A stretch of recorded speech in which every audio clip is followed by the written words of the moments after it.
Nestled in the heart of the countryside, the small village of Pinybrook had always been a place of simplicity and charm. Its cobblestone streets wound through rows of quaint cottages, their roofs dusted with soft snow. At the village's center stood a towering pine tree, a proud monument that had witnessed countless Christmases. But this year, something was different. The holiday season was in full swing, yet an eerie stillness blanketed the town. No carolers sang in the streets, and the festive lights that usually adorned every home were absent. The villagers had become wary, their hearts weighed down by the strange occurrences that began at the start of December. Mysterious lights flickered in the forest at night, casting an unearthly glow on the snow. Shadows moved where no one stood, and whispers seemed to ride the winter winds. These events were dismissed at first, chalked up to the imaginations of tired workers or the mischief of children. But as the days passed, the villagers grew uneasy. In the heart of this unrest lived a spirited girl named Alara. At 12 years old, she had an insatiable curiosity and a knack for finding adventure. Her family's cottage was one of the oldest in Pinybrook, perched near the forest's edge. Alara often spent her days exploring the woods, her boots crunching through the snow as she searched for hidden treasures and imagined tales of magic. Alara, stay close to home today, her mother warned one frosty morning as she tightened her scarf. Something isn't right this Christmas. The forest feels different. Alara nodded, but her eyes sparkled with intrigue. The idea of a different forest was far too tempting to resist. By noon, she was bundled in her coat and boots, her satchel slung over her shoulder. It held her essentials, so a notebook for jotting down discoveries, a small lantern, and a piece of bread wrapped in cloth. She left a quick note for her mother. Gone exploring. Be back before sunset.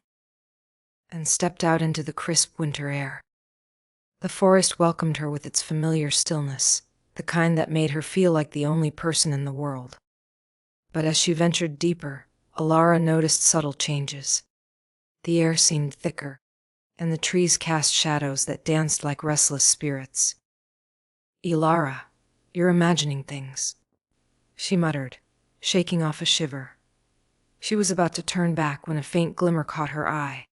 It came from a clearing just ahead, where the trees parted to reveal a patch of untouched snow.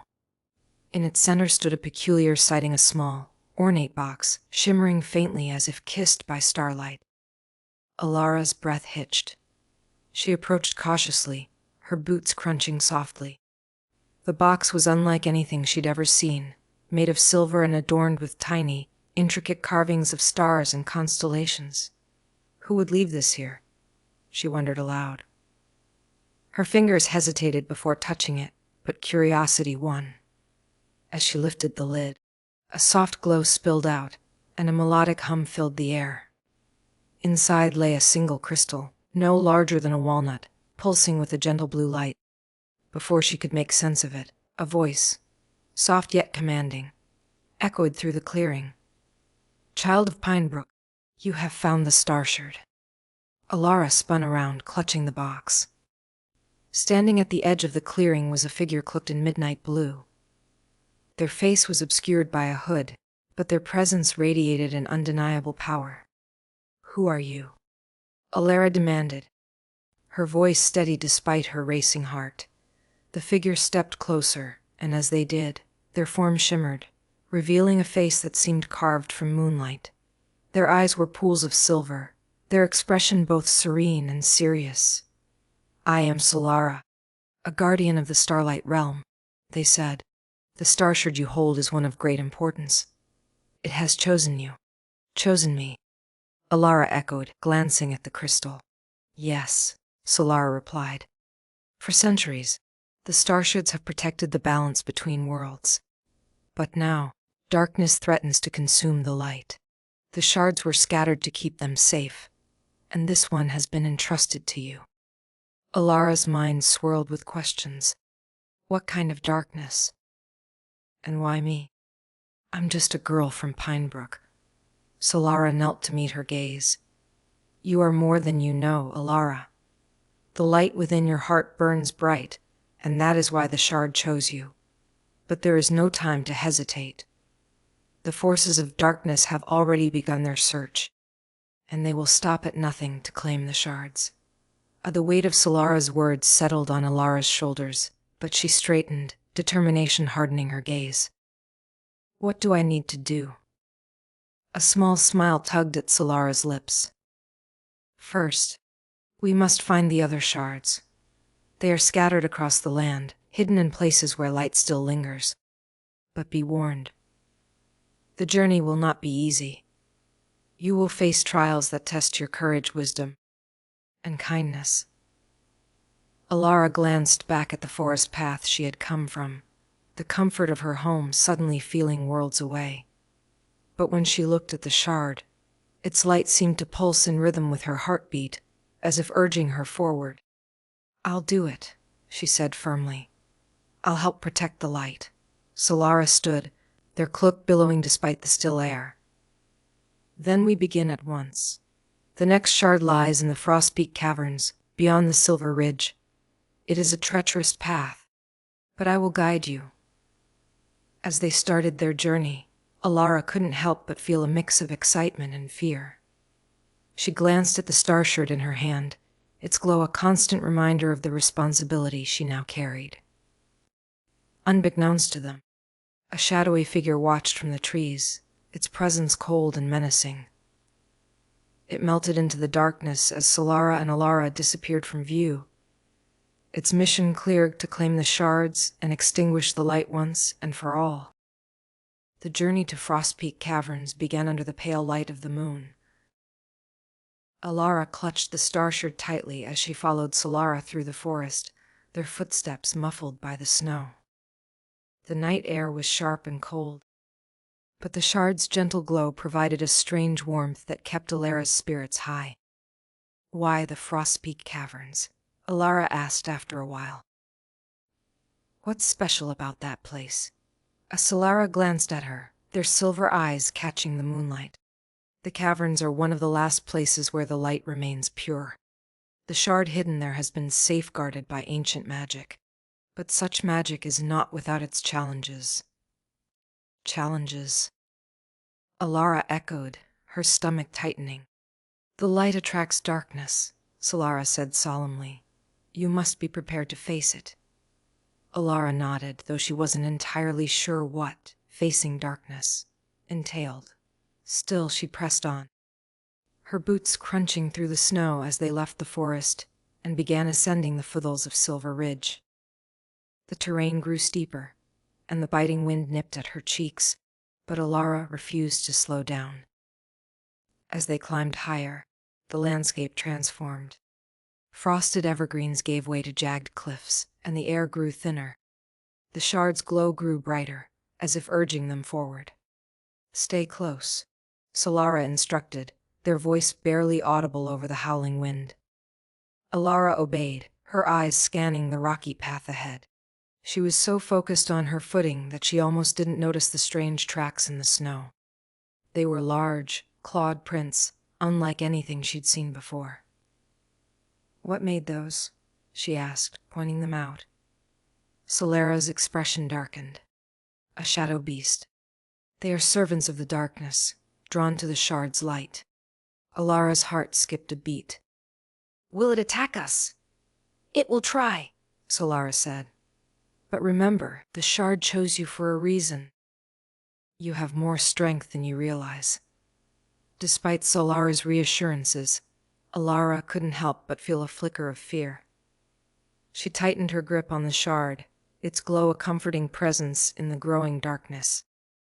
They reached the mouth of the Frostpeak Caverns just as the first hints of dawn painted the horizon. The entrance was a jagged opening in the mountainside, rimmed with icicles that glittered like glass. Solara paused, their gaze scanning the surroundings. The shard lies deep within.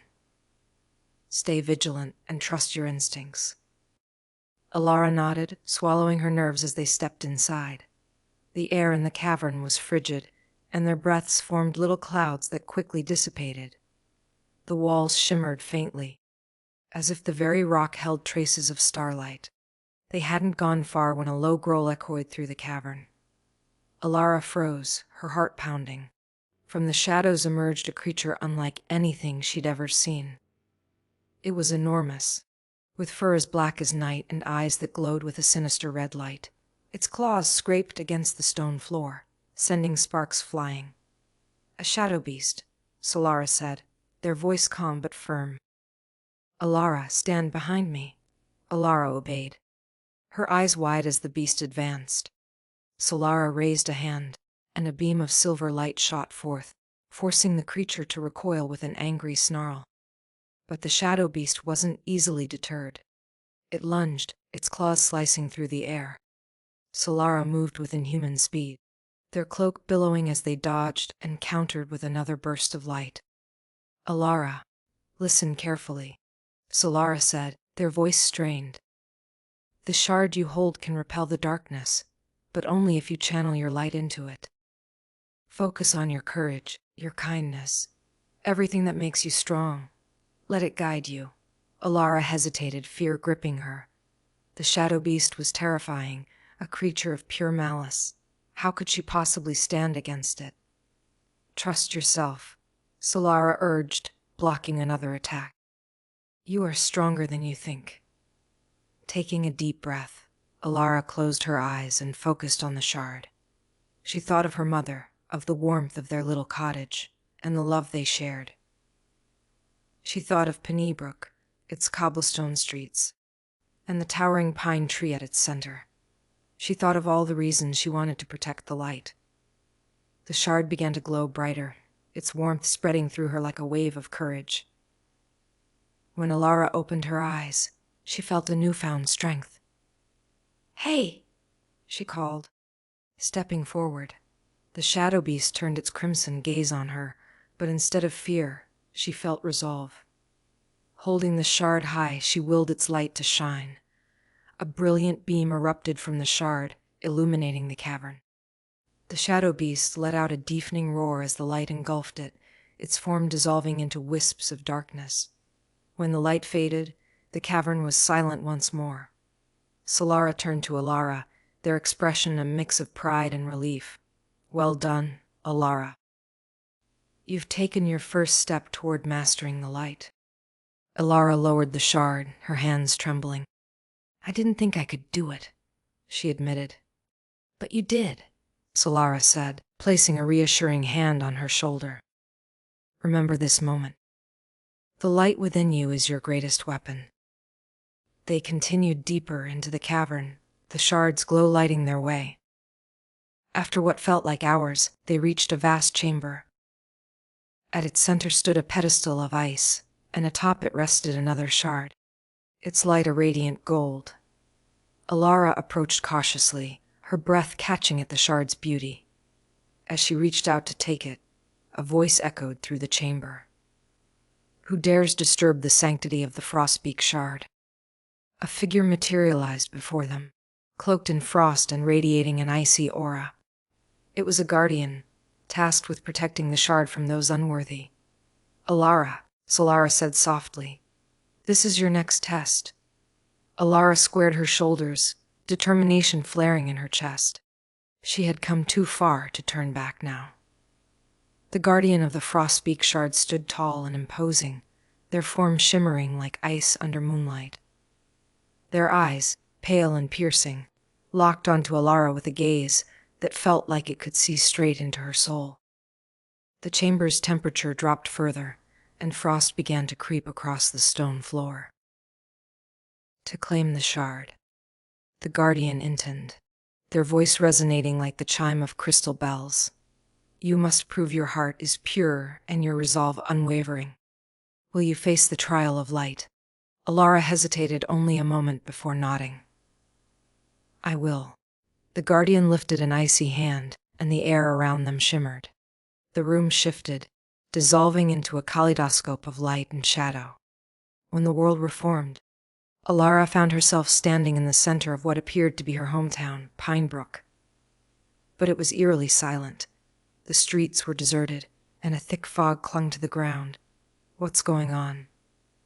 Alara asked aloud, her voice echoing strangely. "This is a reflection of your heart." Solara's voice came faintly, though they were nowhere to be seen. "The trial of light will test your courage, compassion, and ability to overcome fear." Alara gripped the shard tightly and took a cautious step forward. The cobblestones felt solid beneath her feet, but the silence was unnerving. She wandered through the familiar streets, searching for any sign of life. The towering pine tree in the village square loomed ahead, its branches bare and lifeless. As she approached, the fog thickened and dark shapes began to materialize. Shadows with glowing red eyes emerged, their forms twisting and shifting like smoke. They surrounded Alara, whispering in voices that made her skin crawl. "You are not enough," one hissed. "Turn back," another growled. Alara's heart pounded, but she forced herself to stand tall. "I'm not afraid of you," she said, though her voice quivered. The shadows laughed, a chilling sound that echoed through the square. One lunged at her, its claw-like appendage reaching out, but Alara raised the shard instinctively. A burst of light erupted from it, sending the shadow recoiling with a shriek. "You have no power here," Alara said, her voice growing steadier. "The light will always shine, no matter how dark it gets." The shadows hesitated, then began to merge into a larger, more menacing form. The towering figure loomed over Alara, its presence suffocating. It spoke with a voice that rumbled like thunder. "You think your light can banish me. I am your doubt, your fear, your failure." For a moment, Alara felt the weight of the words. Memories of her struggles and insecurities flashed before her eyes. Her father's distant gaze, the loneliness she felt since her mother's passing. The times she doubted her own worth. The shadow fed on these thoughts, growing stronger. But then Alara remembered Solara's words, "Trust your heart to guide you." She closed her eyes and took a deep breath, focusing on the warmth of the shard in her hand. She thought of the kindness of the villagers, the beauty of Pennybrook's winter mornings, and the love her mother had always shown her. The light within her began to swell. When she opened her eyes, the shard blazed with a brilliance that lit up the entire square. "You are not my fear," she said firmly. "You are only a shadow. And shadows cannot exist without light." With those words, she thrust the shard forward, its light engulfing the massive shadow. The creature roared in defiance, but it began to dissolve, its darkness retreating into nothingness. The fog lifted, and Pinebrook returned to its normal, vibrant self, filled with the laughter and joy of its people. Alara found herself back in the Frostpeak Cavern, the icy chamber shimmering with light. The guardians stood before her, their expression unreadable. "You have passed the trial," they said, their voice softer now. "You faced your fears and proved that your heart is worthy. The Frostpeak shard is yours." Alara approached the pedestal, her hands trembling as she picked up the golden shard.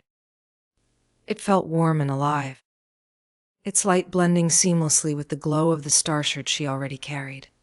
For a moment, she simply stood there, marveling at its beauty. "Well done," Solara said, stepping forward. "You've taken another step on your journey. But there are still more shards to find, and the darkness will only grow stronger." Alara nodded, determination hardening her features. "I'm ready." As they left the cavern, the first rays of dawn broke over the horizon, painting the world in hues of gold and pink. Alara felt a renewed sense of purpose, the weight of the shards in her hands reminding her of the responsibility she carried. But she also felt hope. The light within her was strong, and she knew she would face whatever challenges lay ahead. The next shard was rumored to lie deep within the Whispering Woods, a forest known for its ancient trees and eerie, melodic hum that filled the air. Legends said the hum came from the voices of the forest itself, a living, breathing entity that guarded its secrets fiercely. The shard, known as the evergreen essence, was hidden within its heart, protected by both the magic of the woods and the spirit of the season. Alara and Solara approached the edge of the forest as the morning sun cast long shadows through the towering pines. The air smelled of earth and pine needles, and the soft hum of the forest was both soothing and unsettling. Alara, Solara began, their golden light pulsing faintly. The Whispering Woods is unlike any place you've been. It's alive, and it doesn't trust easily. To find the evergreen essence, you'll need to prove yourself worthy in ways you may not expect.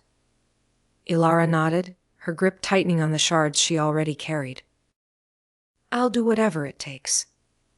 The two stepped into the forest, and immediately, the world seemed to shift. The hum grew louder, surrounding them like a chorus of whispers. The trees loomed larger, their branches intertwining to form a canopy that blocked out the sun. Shadows danced across the ground, and the air grew cooler. As they ventured deeper, the path became less defined. The forest seemed to rearrange itself, confusing Alara's sense of direction. She paused, looking around, and noticed that the trees seemed to be watching her, their bark resembling faces with solemn expressions. Do you feel that? Alara asked, her voice barely above a whisper. Yes, Solara replied. The forest is testing us. They continued walking, and soon they came to a clearing where a single tree stood, its trunk massive and gnarled, its branches stretching high into the sky. At its base was a shimmering pool of water, so clear it seemed to reflect not just the forest but another world entirely.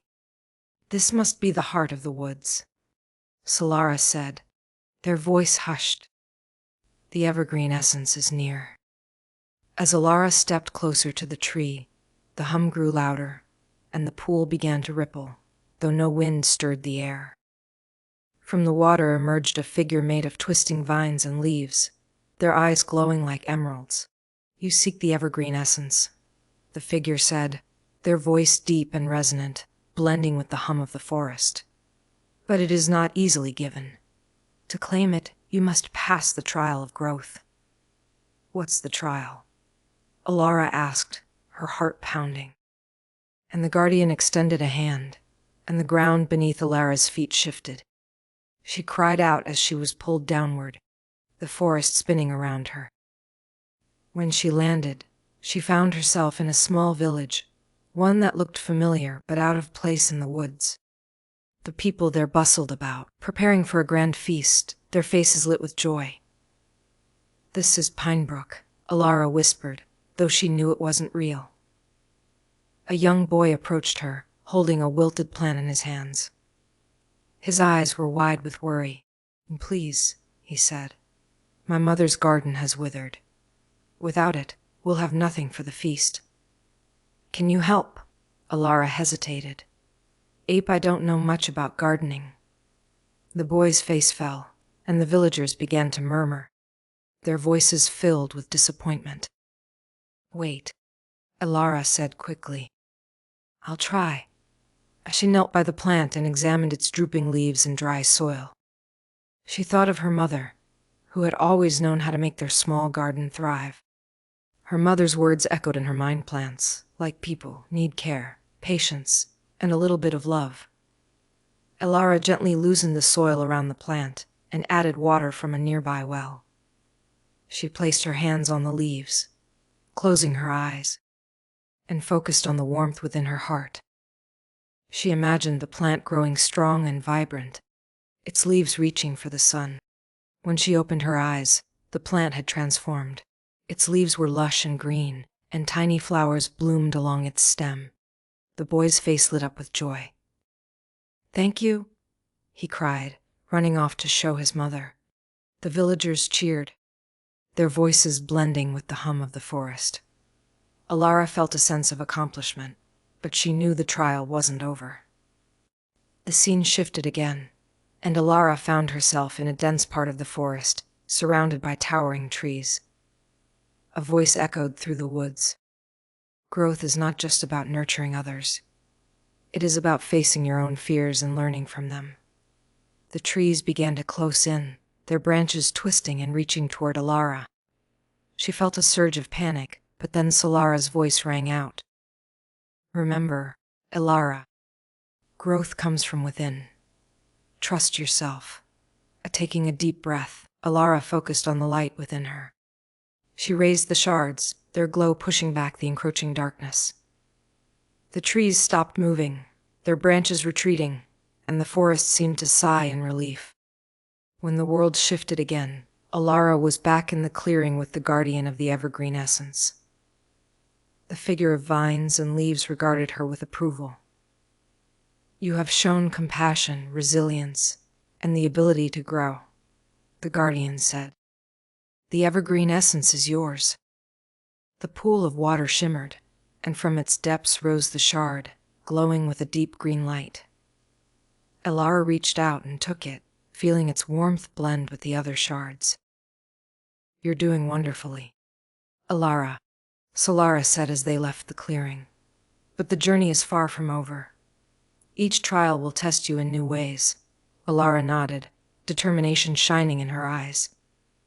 I'll be ready. As they ventured further into the forest, the hum softened, and the trees seemed to bow in respect. The evergreen essence pulsed gently in her hand, a reminder of the strength she had found within herself. Alara and Solara emerged from the whispering woods, with the evergreen essence glowing gently in her satchel. The next shard awaited them in the Frostfire Caverns, a treacherous maze of ice and flame nestled at the base of the North Star Mountains. It was home to the Emberheart Shard, a fragment imbued with both warmth and light. The journey to the caverns was arduous. The ground grew steeper, the air colder. Snow whipped around them, and the wind howled like a distant wolf. Yet, through it all, Solara's golden glow served as a beacon, guiding Alara forward. When they reached the cavern entrance, a wave of heat struck Alara, a stark contrast to the icy world outside. The cavern walls shimmered with frost, and streams of molten lava snaked through the ground, casting flickering orange light across the icy surfaces. The air was thick with steam, and the sound of dripping water echoed around them. Be careful, Solara warned. The Frostfire Caverns are unpredictable. The balance between ice and fire is delicate here. As they stepped inside, the ground beneath them crackled with frost but radiated warmth, as if the two elements were locked in an eternal dance. The cavern seemed alive, the air filled with a low, rhythmic hum that resonated in Ilara's chest. They hadn't ventured far when a sudden voice echoed through the cavern, sharp and commanding. Who dares enter the domain of frost and flame? Alara froze as a figure emerged from the shadows. It was a towering elemental being, its body a swirling mix of ice and fire. Its icy arm glimmered with jagged crystals, while its fiery arm crackled with molten energy. Its eyes blazed like twin suns, one blue, the other orange. I am Alara, she said, her voice steady despite her racing heart. I seek the Emberheart Shard. The elemental regarded her for a long moment, its fiery and icy features flickering. The Emberheart Shard is not for the faint of heart. To claim it, you must face the trials of harmony. Are you prepared? Alara nodded, clutching the shards she had already gathered. I am. The elemental raised its arms, and the ground trembled. The cavern shifted, walls of ice and streams of fire rearranging themselves into a labyrinth. The first trial is one of trust, the elemental said. In this maze, you will face illusions designed to test your faith in yourself and your companion. Beware, for not everything is as it seems. The labyrinth was disorienting. The walls of ice reflected distorted images of Alara and Solara, while the streams of lava seemed to shift and flow unpredictably. At times, Alara heard voices, whispers of doubt and fear. Are you sure you can do this? One voice said, sounding eerily like her own. You're just a child, another murmured. How can you possibly succeed? Alara clenched her fists, her resolve hardening. "I won't let these illusions break me," she said aloud. Solara floated beside her, their light unwavering. "Remember, Alara, trust in yourself and in our bond. These voices are only as powerful as the doubt you allow them to create." As they moved deeper into the maze, the voices grew louder and the illusions more vivid. At one point, Alara saw her mother standing in the middle of the path, her arms outstretched. "Alara," her mother said, her voice filled with love. "Come with me. Leave this dangerous journey behind." Alara's breath hitched. She wanted nothing more than to run into her mother's arms, to feel the warmth and comfort she had missed for so long. But something about the scene felt wrong. "No," she said, stepping back. "You're not real. My mother would never ask me to abandon something so important." The illusion wavered and then shattered like glass, revealing an empty path. Solara glowed brighter, their approval palpable. "You're learning, Alara. Trust is about recognizing the truth, even when it's hidden." The labyrinth finally opened into a grand chamber where the elemental awaited. Its eyes flickered, and it nodded. "You have passed the first trial, but the second will test your courage." The elemental raised its fiery arm, and the chamber transformed. Alara and Solara found themselves standing on a narrow bridge of ice, spanning a chasm filled with roaring flames. The heat was intense, and the bridge trembled under her weight. "Ilara," Solara said, "we have to cross. The Emberheart shard lies on the other side." Ilara's heart pounded as she stepped onto the bridge. The ice was slippery, and every step sent shivers through her body as cracks spidered beneath her feet. The flames below roared louder, as if taunting her. Halfway across, the bridge shook violently. Alara lost her footing and fell to her knees, her fingers clutching the edge.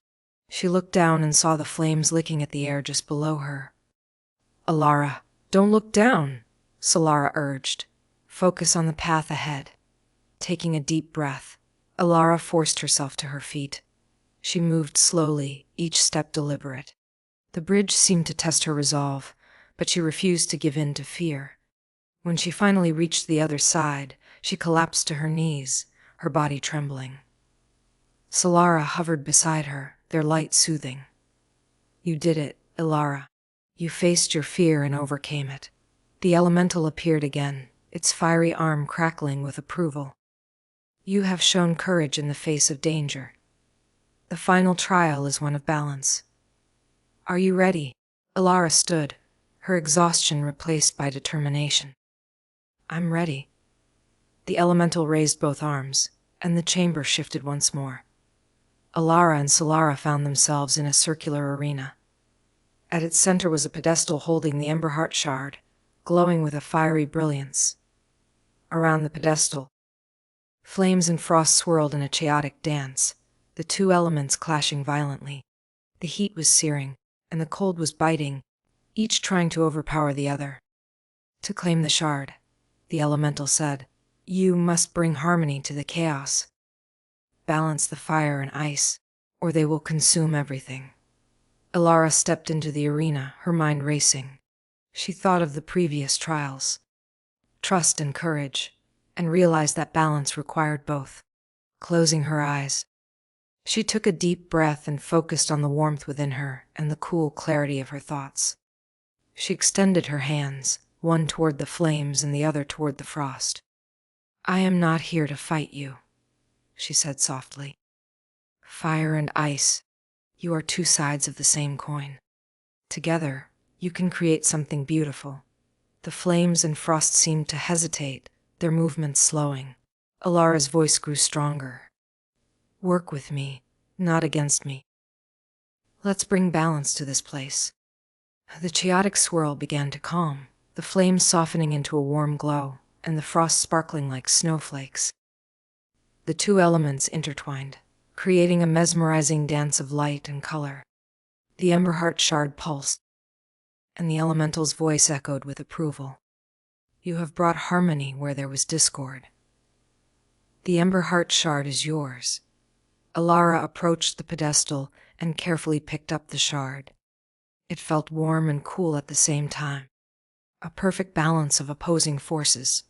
As she held it, the cavern began to glow, and the elemental bowed. You have proven yourself worthy. May the Emberheart shard guide you on your journey. Alara and Solara left the cavern, the Emberheart shard joining the others in her satchel. Though wary, Alara felt stronger than ever, ready to face whatever trials lay ahead. The path to the next shard led Alara and Solara into uncharted territory, the echoing canyons. This labyrinth of jagged cliffs and winding paths was notorious for its mysterious echoes, said to carry the voices of the past. The shard they sought here was the Whisperwind fragment, imbued with the power to carry messages of hope and love across great distances. As they entered the canyons, a strange stillness settled around them.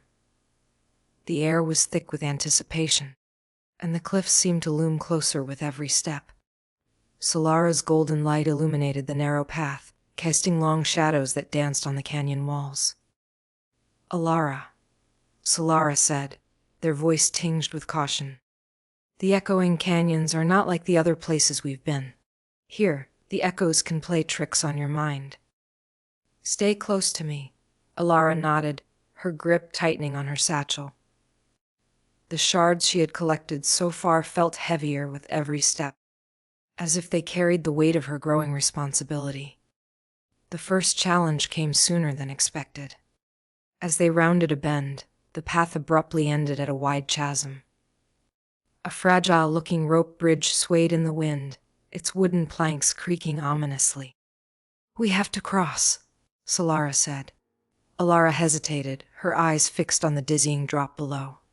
The chasm seemed bottomless, and the faint sound of whispers drifted up from its depths. Summoning her courage, she stepped onto the bridge. The planks wobbled under her weight, and the ropes groaned. Halfway across, a sudden gust of wind made the bridge sway violently. Alara froze, her heart pounding. Alara, keep moving, Solara urged. Taking a deep breath, she inched forward, one step at a time. When she finally reached the other side, relief washed over her. But there was no time to rest. The echoes grew louder, filling the air with a cacophony of voices. Alara. Alara. The sound of her name made her stop. The voices were familiar yet distorted, like a memory she couldn't quite place. They seemed to come from all directions, bouncing off the canyon walls. Don't listen to them, Solara warned. The echoes are meant to confuse you.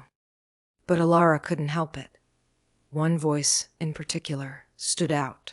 A soft, warm voice she hadn't heard in years. Alara, my sweet girl, the voice said. It's me, your father. Alara's breath caught in her throat. Her father had passed away when she was very young, but she remembered his voice like it was yesterday. Papa, she whispered. Come to me. Alara, the voice said. I'm here just ahead. Without thinking, Alara started to follow the voice.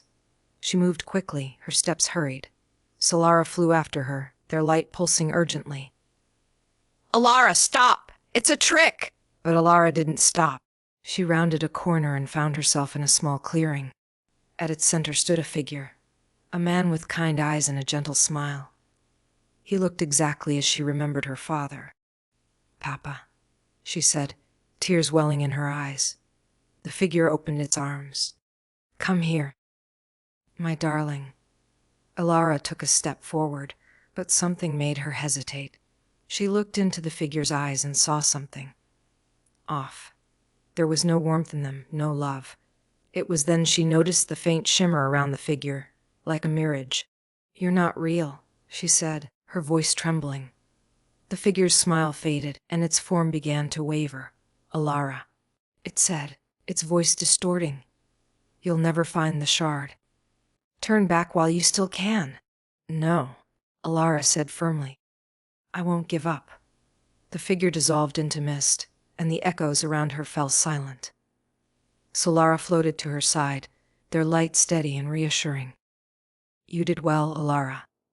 The canyon tests your heart as much as your mind. But you saw through the illusion.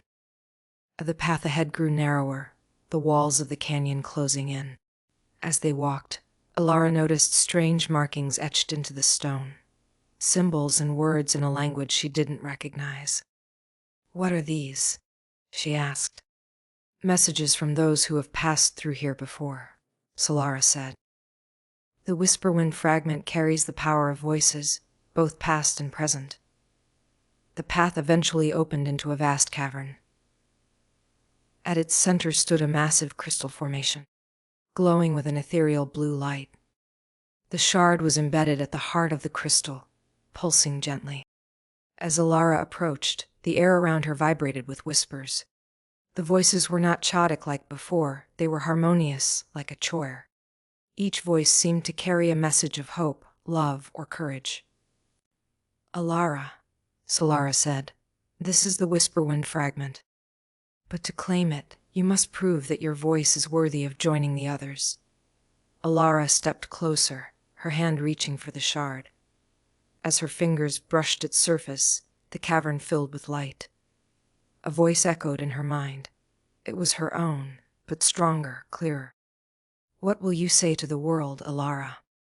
the voice asked. She closed her eyes, thinking of everything she had learned on her journey: trust, courage, balance. When she spoke, her voice was steady and full of conviction. "I will say that even in the darkest times, hope can shine brighter than any star. I will carry the voices of those who came before me and add my own to their song." The shard pulsed brightly, and the crystal formation began to dissolve. Alara held the Whisperwind fragment in her hands, its cool surface humming with energy. The voices around her faded, leaving behind a profound silence. Solara's light flared with pride. "You've done it, Alara. The Whisperwind fragment is yours." As they left the echoing canyons, Alara felt a newfound strength within her. The journey was far from over, but she knew she was ready for whatever lay ahead. Emerging from the echoing canyons with the whispering fragment safely tucked in her satchel, Alara felt the weight of her journey settling in. Yet, alongside the exhaustion was a growing sense of resolve. She now possessed 6 of the 8 shards, and each one had shaped her, tested her, and revealed her inner strength. Solara floated beside her, their light dim but steady. "The next shard lies in the Frostvale forest," they said. "It's the Heartfire shard, a fragment that holds the warmth of Christmas kindness. But the forest is known for its biting cold and unyielding shadows."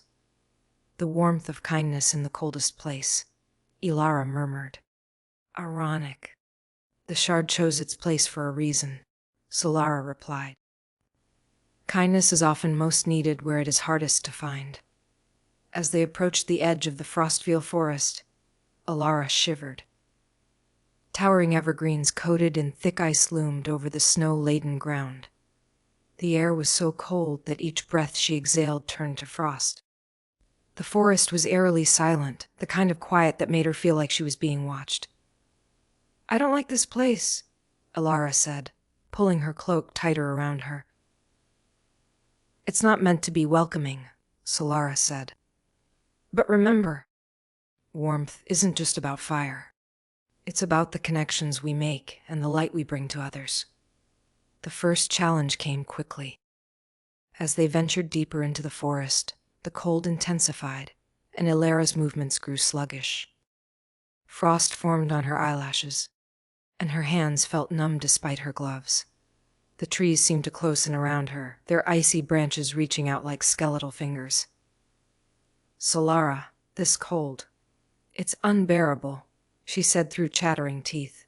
"We must keep moving," Solara urged, their golden glow offering little respite from the freezing air. "The Heartfire shard is the only thing that can melt this cold." Alara trudged forward, her legs feeling like lead. She tried to focus on her steps, but her mind kept drifting to thoughts of warmth. A crackling fire, a steaming cup of cocoa, her grandmother's hugs on cold winter mornings. As if sensing her thoughts, the forest began to change. Shadows crept along the ground, and the temperature dropped even further. Ahead, a flickering light appeared, a campfire surrounded by figures huddled in the snow. "Look," Alara said, pointing to the light. "Be cautious," Solara warned. Alara approached the fire, her heart lifting at the sight of its warm glow. The figures around it were children, their faces pale and their clothes tattered. They looked up as she drew near, their eyes filled with fear and desperation. "Please," one of them said, a young girl clutching a thin blanket. "We've been lost in the forest for days. The fire is dying, and we have nothing to keep us warm." Alara's heart ached at the sight. She reached into her satchel and pulled out the small bundle of food she had packed at the start of her journey. It wasn't much, but it was all she had. "Here," she said, kneeling to offer the food. The children's faces lit up with gratitude, and they eagerly took the offering. As they ate, the fire grew brighter, its warmth spreading through the clearing. "You have a kind heart, traveler," said an elderly woman who seemed to appear from nowhere. She stood on the edge of the clearing, her eyes wise and her voice gentle. "But kindness comes at a cost. Would you give more of yourself to help these children?" "What do you mean?" Ilara asked, standing to face the woman. "The cold of this forest is no ordinary chill," the woman explained. "It feeds on despair and greed. To find the heart fire shard, you must be willing to share your warmth, even if it leaves you vulnerable." Alara hesitated. She was already so cold, and the thought of giving more made her shiver. But she looked at the children, their small hands reaching out toward the fire, and knew she couldn't turn away. "I'll do whatever it takes," she said firmly. The woman smiled and gestured toward a narrow path that led deeper into the forest. "Then follow this path. The Heartfire shard awaits you." Alara nodded and turned to Solara. "Let's go." The path was treacherous, lined with jagged ice and blanketed in deep snow. As they walked, the cold seemed to seep into Alara's very soul. Her fingers and toes were numb, and her breaths came in shallow gasps. "Solara," she said weakly, "I don't know if I can do this." "You can," Solara said, their light flickering but persistent. "Remember the warmth you felt when you helped those children. That warmth is still inside you." Alara closed her eyes and thought back to the moment she had shared her food. She focused on the gratitude in the children's eyes and the glow of the fire. Slowly, she felt a small spark of warmth within her, like an ember waiting to ignite. As they rounded a bend, they came to a frozen lake. At its center stood the Heartfire shard, glowing like a tiny sun. But between them and the shard was a massive, shadowy figure. Its form was ever-shifting, like smoke trapped in ice, and its eyes glowed with an eerie blue light. "Who dares disturb the Frostvale forest?" The figure boomed, its voice like the cracking of ice. "I'm here to claim the Heartfire shard," Ilara said, her voice trembling but determined. "The shard is not for the faint of heart," the figure said. "To claim it, you must prove your warmth can overcome the coldest of shadows." The figure raised an icy hand, and a blizzard erupted around them. The wind howled, and snow swirled in a blinding storm. Alara could barely see, but she clung to the warmth inside her, willing it to grow. "Remember, Alara," Solara's voice called through the storm. "Kindness is your strength." Alara knelt in the snow, her arms outstretched. She thought of all the people she had helped on her journey, the children in the forest, the villagers in the canyon, the animals in the enchanted glade. She focused on the warmth their gratitude had given her and let it fill her heart. The storm began to weaken, the wind dying down as Alara's warmth spread through the clearing. The shadowy figure recoiled, its form dissolving into mist. "You have proven yourself," it said, its voice now soft and reverent. "The Heartfire shard is yours." The shard floated toward Alara. its golden light pulsing with warmth. She reached out and took it, feeling its heat drive away the cold that had plagued her. As the shard settled in her hands, the forest began to change. The icy trees melted, revealing lush evergreens adorned with sparkling lights. The air grew warmer and the shadows retreated. "You did it," Solara said, their light glowing brighter than ever. Alara smiled, holding the shard close. Only one more to go.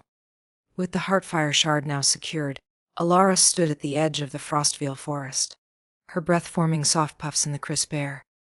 Solara floated beside her, their golden light radiating with pride and anticipation.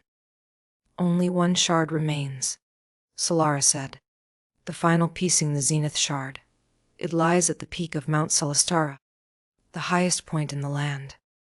Alara looked up toward the distant mountain, its snow-capped summit glittering in the sunlight. It seemed impossibly far and impossibly high, but her determination was unwavering. "Let's finish this," she said, adjusting her satchel. The journey to Mount Celestara was arduous. The terrain grew steeper with each step, and the air grew thinner as Alara ascended. The wind howled around her, tugging at her cloak and biting at her skin. Yet, the shards she carried seemed to hum in unison, their energies guiding and supporting her. As they climbed, Solara explained the significance of the Zenith shard. "It represents unity, the culmination of all the values you've embodied on this journey: hope, courage, kindness, and wisdom. The Zenith shard is the light that binds them together, and it will be the key to restoring the Star of Light." Ilara nodded, though her thoughts were focused on the climb. The mountain was relentless, its jagged rocks and icy paths testing her every step. She stumbled more than once, but each time she rose, her resolve stronger than before.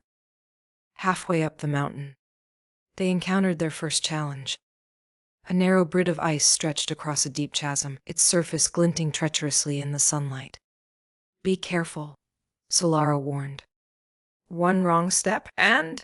I know, Ilara said, her voice steady despite the fear bubbling within her. She stepped onto the bridge, her boots crunching against the ice. The wind was stronger here, whipping around her and threatening to throw her off balance. She took slow, deliberate steps, her arms outstretched for balance. Halfway across, the ice began to crack beneath her. Panic surged through her, but she forced herself to stay calm. She focused on her breathing and the solid ground on the other side. "You can do this," Solara said, their voice a steady beacon of encouragement. With one final step, Alara reached the other side just as the bridge collapsed behind her. She collapsed to her knees, her heart pounding in her chest. "That was close," she said, looking back at the shattered ice. "But you made it," Solara said, "and you'll keep making it." The next challenge came as they neared the summit. A fierce blizzard descended upon them, the wind and snow reducing visibility to mere inches. The cold was brutal, even worse than the Frostveil forest, and Alara struggled to move forward. "We have to keep going," Solara urged, their light flickering in the storm. Alara clenched her teeth and pushed forward, her body aching with every step. She thought of all she had endured to reach this point and all the people counting on her. The shards in her satchel seemed to resonate with her determination, their warmth spreading through her and giving her strength. Finally, they emerged from the blizzard to find themselves at the summit. The sky above was a tapestry of stars, their light brighter and more vivid than Alara had ever seen. At the center of the summit stood a pedestal of crystalline ice, and atop it floated the Zenith shard. The shard was a dazzling prism of light, its colors shifting and blending in a mesmerizing dance. Alara approached it cautiously, her heart pounding with anticipation. As she reached for the shard, a booming voice echoed across the summit. "Who dares claim the Zenith shard?" A figure emerged from the shadows, cloaked in swirling mist. It was a guardian, but unlike the others Alara had encountered. This one radiated an aura of power and authority, its form constantly shifting between light and shadow.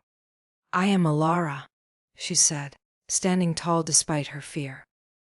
"I've come to restore the Star of Light." The guardian studied her for a long moment before speaking.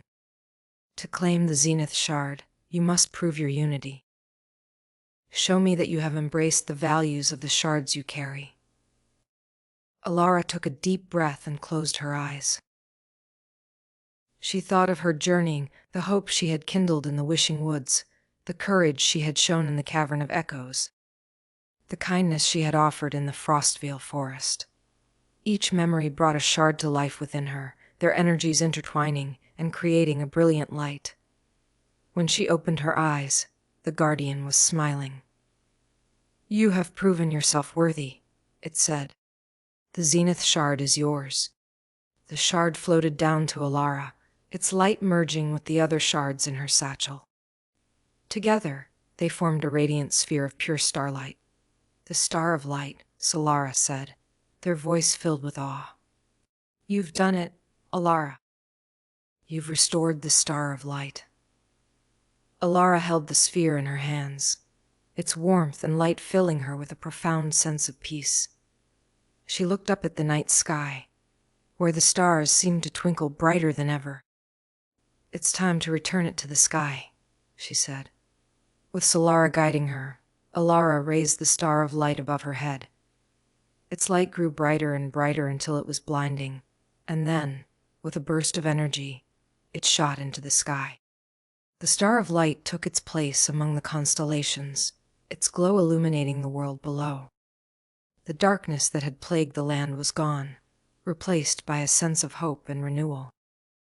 As Alara stood on the summit, gazing at the restored star, she felt a deep sense of accomplishment. Her journey had been long and difficult, but it had also been transformative. "You did it," Solara said, their voice filled with pride. "No," Alara said, smiling. "We did it." And with that, the mountain echoed with the sound of bells, a joyful celebration of the light that had returned to the world.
In a faraway village nestled deep within the snow-covered mountains, there lived a humble woman named Greta.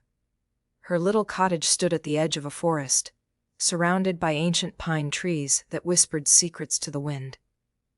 Greta was kind, hearted, and generous, but life had not been easy for her. She was a widow and spent her days mending clothes for the villagers and tending to her modest garden, though her means were meager. Greta's spirit was rich, and her tiny home was always warm with love.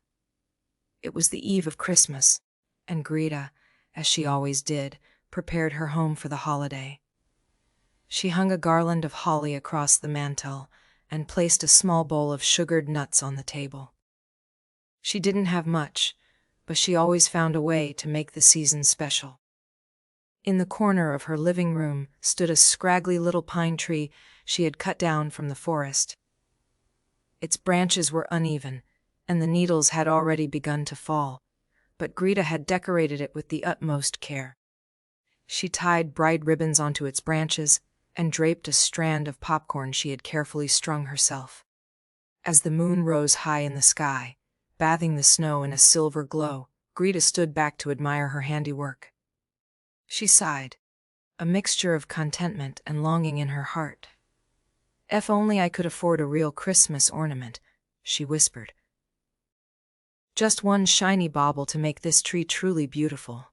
What Greta didn't know was that her heartfelt wish had been overheard. High above the rafters of her cottage lived a tiny spider named Silken. Silken was no ordinary spider. She was a magical creature, born under the light of the Christmas star. For years, she had lived quietly in Greta's home, spinning her intricate webs in forgotten corners and watching the kind woman with admiration. Silken felt a pang of sadness as she listened to Greta's wistful words. The spider had seen how hard Greta worked and how much she gave to others despite having so little for herself. Silken decided then and there that she would do something extraordinary for Greta this Christmas. As Greta went to bed, pulling the heavy quilt up to her chin, Silken scurried down from her web in the corner of the room. She climbed onto the pine tree, her tiny legs moving quickly over the rough bark. The spider began to spin. With each thread of silk, Silken poured her heart into her work. Her web shimmered like moonlight, delicate and luminous. She spun and spun, covering every branch of the tree with her intricate designs. The hours passed, but Silken didn't stop. Her magic flowed through the threads, imbuing them with a glow that would only reveal itself when touched by the first rays of the Christmas morning sun. Outside, the village was still. Snowflakes drifted lazily through the air, and the stars twinkled like diamonds in the velvet sky. Inside the cottage, Silken worked tirelessly, weaving beauty into every corner of the little pine tree. By the time the first light of dawn crept through the frosted windows, Silken had finished her masterpiece. Exhausted but satisfied, the spider retreated to her hiding place in the rafters, eager to see Greta's reaction. As the sun rose higher, its golden rays reached the tree, and something magical happened. The webs began to sparkle and shine, their silken threads catching the light and turning it into 1,000 colors. The entire tree seemed to glow, each branch adorned with a web more beautiful than the finest ornaments. Greta woke to the soft light filling her room. She rubbed her eyes and sat up, her gaze falling on the tree. Her breath caught in her throat. Oh my goodness! She exclaimed, her hands flying to her mouth. She got out of bed and moved closer, her eyes wide with wonder. She could hardly believe what she was seeing. Her scraggly little pine tree had been transformed into a thing of unparalleled beauty. It glittered and gleamed as if it had been adorned with strands of silver and gold. Greta's heart swelled with joy, and tears filled her eyes. "This is a Christmas miracle," she whispered. Word of Greta's miraculous tree spread quickly through the village.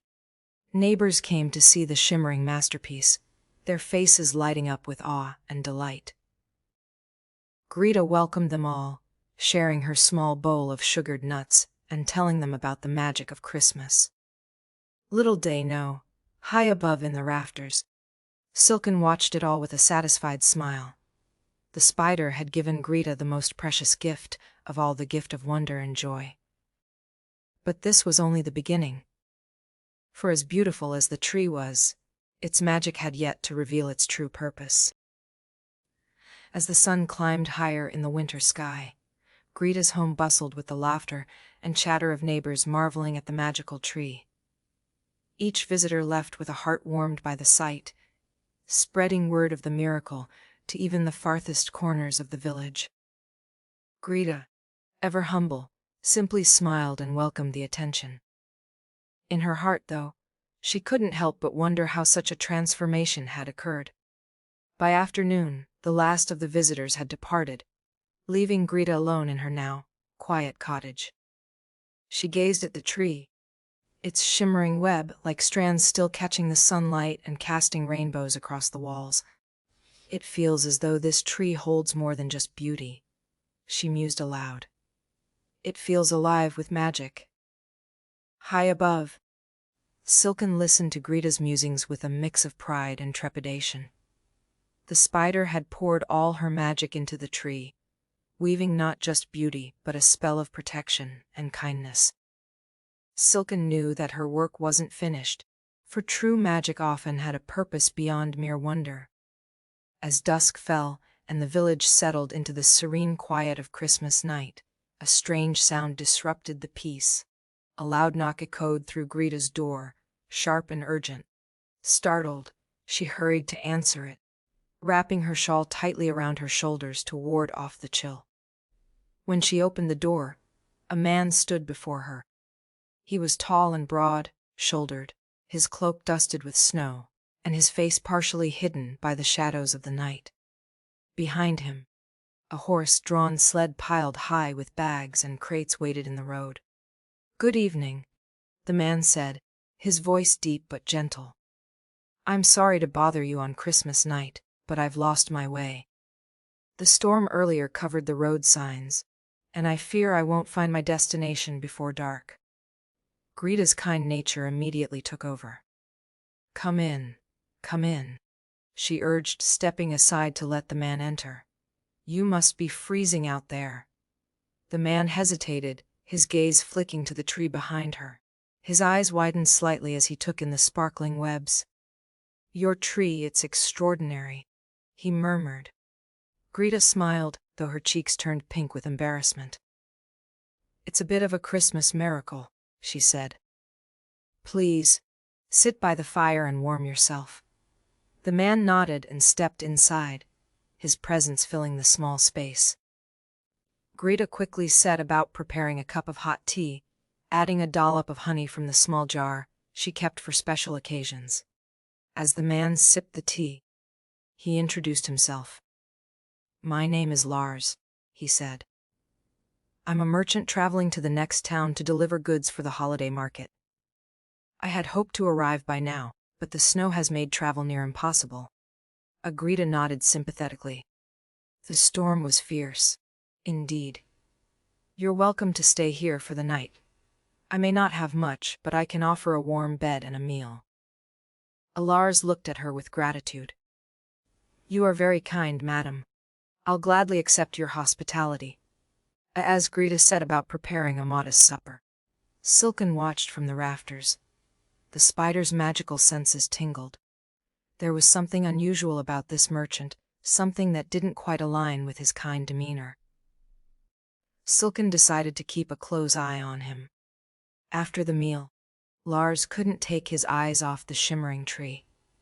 "I've traveled far and seen many wonders," he said, "but I've never encountered anything like this. How did you come by such a marvel?" Greta hesitated, unsure how to answer.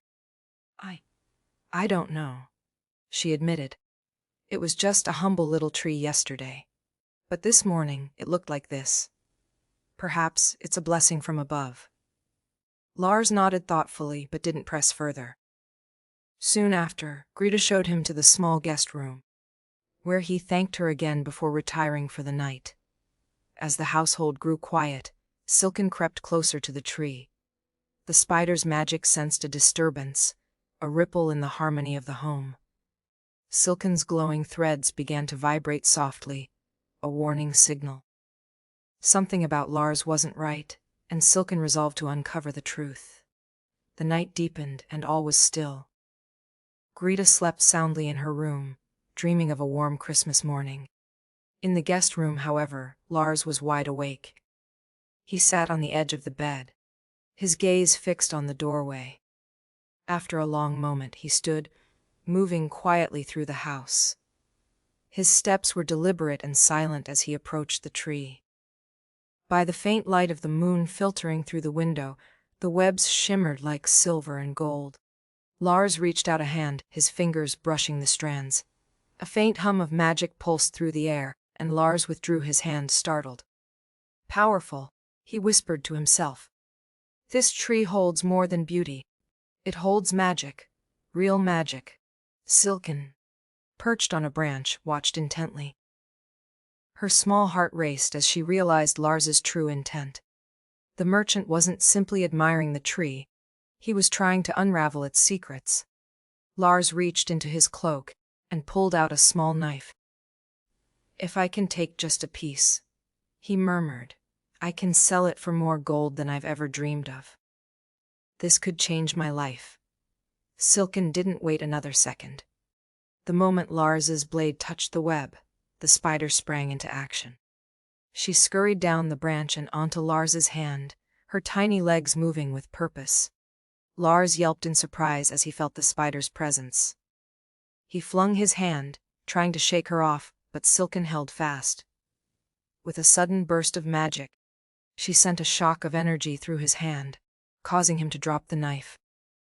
The noise woke Greta, who hurried out of her room, her heart pounding. What's happening?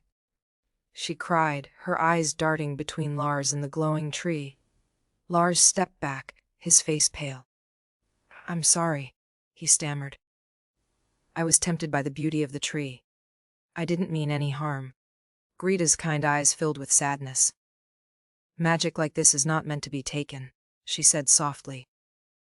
It's a gift, not a prize. Lars hung his head, shame washing over him. You're right, he said. I let my greed get the better of me. Please forgive me. A Silken watched from the shadows, her tiny heart easing as she sensed the sincerity in Lars's voice. The spider's magic had done its job, revealing the man's greed but also giving him a chance to repent. Greta, ever forgiving, nodded. We all make mistakes, she said. Let this be a lesson for both of us. Christmas is a time for giving, not taking. The morning sun broke over the snow-covered village, painting the rooftops with a soft golden glow. Greta rose early, her heart still heavy from the events of the night. She glanced at the shimmering tree in the corner of her home. Its delicate web, like strands glowing faintly in the morning light. Despite everything, the tree seemed untouched, its magic as vibrant as ever. Greta made her way to the kitchen, where Lars was already awake and sitting by the fire. His cloak was folded neatly over the chair, and his face bore an expression of quiet remorse. He stood as soon as he saw her, bowing his head. Good morning, Lars said softly. I owe you my deepest apologies for my actions last night. I have no excuse for my greed, but I promise you, I've learned my lesson. Greta studied him for a moment. There was no trace of deceit in his eyes, only genuine regret. She nodded slowly. Good morning, Lars. I believe you when you say you're sorry, but trust is not so easily mended. Actions speak louder than words. Lars straightened, determination flickering in his eyes. Then let me prove myself to you. Tell me how I can make amends. Greta thought for a moment before gesturing to the tree. This tree is more than just a decoration. It's a symbol of hope and kindness for the entire village. If you truly wish to make amends, help me share its magic with others. Lars hesitated, his gaze flicking to the tree. Share its magic? But how? Greta smiled faintly. Not by taking from it. The magic lies not in the webs, but in the joy and wonder it brings. Let's use it to bring happiness to those who need it most this Christmas. Alars nodded, a sense of purpose filling him. I'll do whatever I can to help. A silken, still hidden in the shadows, listened to their conversation with approval. The spider had spent the night weaving more than webs. She had spun a plan. With her tiny legs, she descended from the tree and landed softly on Greta's shoulder. Greta smiled as she felt Silken's presence. Ah, there you are, little one. I had a feeling you were watching over us last night. Alars stared at the spider in awe. This tiny creature, it's the source of the magic, isn't it? Greta nodded. Yes. Silken has been with me for years, but I never realized just how special she was until now. Silken's 8 eyes glimmered as she skittered onto Greta's hand. Using her magic, she projected a faint glow that seemed to outline an idea in the air, an image of the tree surrounded by villagers, their faces alight with joy. Greta's smile widened. She's showing us the way. We'll host a gathering here tonight and invite everyone in the village. We'll share the warmth and magic of Christmas together. Lars quickly agreed, and the two set to work. Greta began preparing her modest home for the gathering, tidying up and arranging extra chairs borrowed from neighbors. Lars, eager to prove his sincerity, offered to gather supplies and spread the word about the event. By midday, the entire village buzzed with excitement. News of Greta's magical tree had already spread far and wide, but the invitation to witness its wonder firsthand sparked even greater anticipation. People began preparing food, drinks, and small gifts to bring, eager to contribute to the celebration. Meanwhile, Lars made his way to the market in the neighboring town, determined to do more than just deliver the goods he carried in his sled.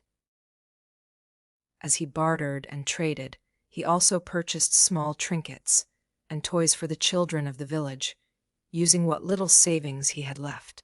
Back at Greta's cottage, Silken worked her own magic. The spider spun new webs around the tree, each strand shimmering with an otherworldly light. She wove patterns of stars, snowflakes, and bells, transforming the humble fur into a masterpiece that seemed to pulse with Christmas spirit. As dusk fell, the first guests began to arrive, their arms laden with dishes and gifts. Greta greeted each one with a warm smile, ushering them inside to marvel at the tree. Gasps of awe filled the room as the villagers took in the sight, their faces glowing with wonder. Children gathered around the tree, their laughter ringing out as they tried to count the stars in Silken's web. Adults whispered to one another about the miracle, their hearts lifted by the beauty and magic of the moment.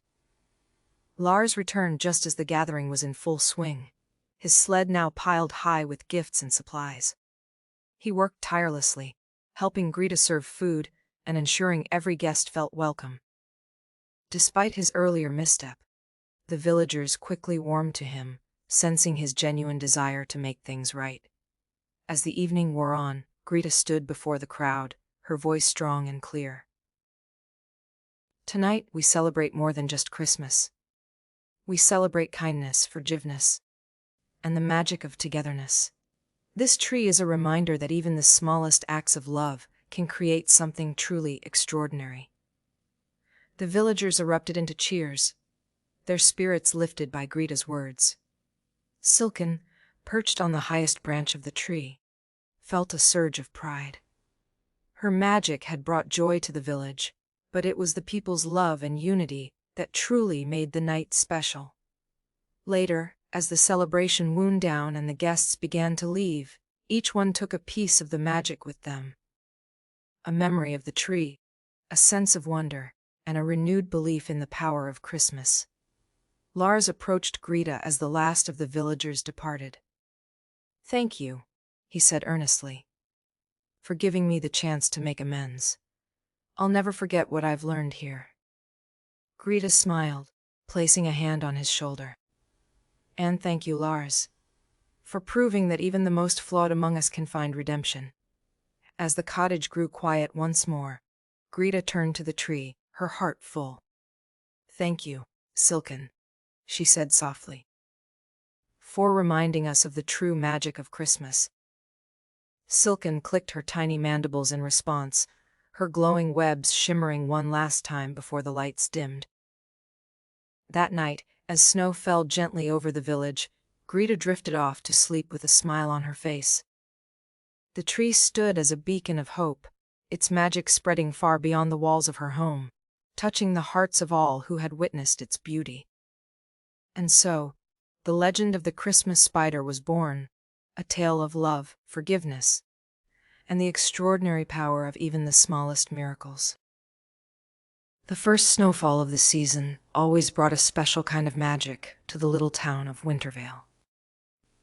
Children burst from their homes, their boots crunching against the fresh powder, and their laughter rang out like music on the frosty air.